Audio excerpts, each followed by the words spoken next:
সাংবাদিকদের মুখোমুখি কুণাল ঘোষ কি বলছেন দেখুন।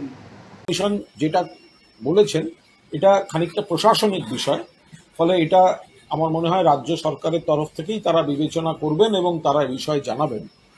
আমরা শুধু এখনো পর্যন্ত এইটুকু বলতে পারি যে নানাভাবে তো চেষ্টা করলো বিজেপি, ভোট এলে কেন্দ্রীয় নির্বাচন কমিশন দিয়ে ভোট হবে, কখনো শুনলাম কেন্দ্রীয় বাহিনী দিয়ে ভোট হবে।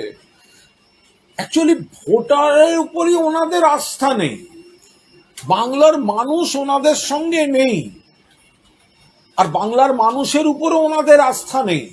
ওরা বাংলার মানুষের ক্ষতি, বঞ্চনা, কুৎসা, ভাষা সন্ত্রাস এগুলো করে চলেছেন। ফলে নির্বাচন কমিশনকে ব্যবহার করে যাই করুন না কেন, 250-র বেশি আসন নিয়ে মমতা বন্দ্যোপাধ্যায় চতুর্থবারের জন্য মুখ্যমন্ত্রী হবেন এবং জাতীয় নির্বাচনকে সামনে রেখে যত জল ঘোলা ওরা করুক, বাংলা সিদ্ধান্ত নিয়ে রেখেছে যে বাংলা বিরোধী বিজেপির কোনো ঠাঁই নেই এবার বাংলার মাটিতে। দিলীপ ঘোষ বলছেন যে আলগা দিয়েছিলাম তাই দলের মধ্যে বেনজল ঢুকেছে, কাকে উদ্দেশ্য করে? দেখুন, সেটা দিলীপবাবু বলতে পারবেন। দলের মধ্যে ওনাদের দলে উনি বিজেপি করেন, তো ওনাদের দলে বেনজল ঢুকেছে তুমি আজকে বুঝছেন নাকি? যোগদান মেলা তো ওনার সময়ই হয়েছিল, তখন লোক ডেকে ডেকে বিকেলবেলা হাতে পতাকা ধরানোর সময় তো ওনার তখন থেকে সতর্ক থাকা উচিত ছিল। ওনাদের সঙ্গে আমাদের আইডিওলজিক্যাল ব্যাটল, কিন্তু এইসব বেনজল, ছাঁটাই মাল, নানা উদ্দেশ্যে যাওয়া এইসব লোকদের তো ওনারাই দরজা খুলেছেন। তা এখন সেখানে সভা করে লাভ আছে নাকি? ফলে উনি যাদের হাতে সব পতাকা ধরাচ্ছিলেন তারাই ওনার ইয়েতে ওনাকেই কোণঠাসা করে ছেড়ে দিয়েছে।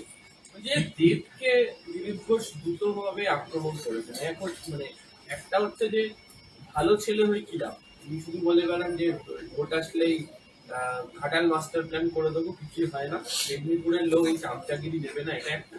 আর একটা হচ্ছে যে ব্ল্যাকমেলিং করে রাজনীতিতে ওনাকে রাখা হয়েছে।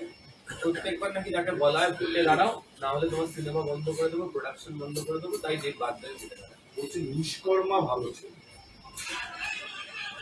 দেখুন, আমার মনে হয় দিলীপবাবুর আগে তার নিজের দলে তার নিজের অবস্থানের উপর কনসেন্ট্রেট করাটা বেশি ভালো কাজ। তার কারণ ঘাটাল কেন্দ্রীয় সরকারের দেওয়ার কথা টাকা দীর্ঘদিন দেয়নি। মমতা বন্দ্যোপাধ্যায় উদ্যোগ নিয়ে সেই মাস্টার প্ল্যানের কাজ শুরু হয়েছে এবং দেব আমাদের ঘাটালের সাংসদ, দলের তৃণমূল পরিবারের সদস্য।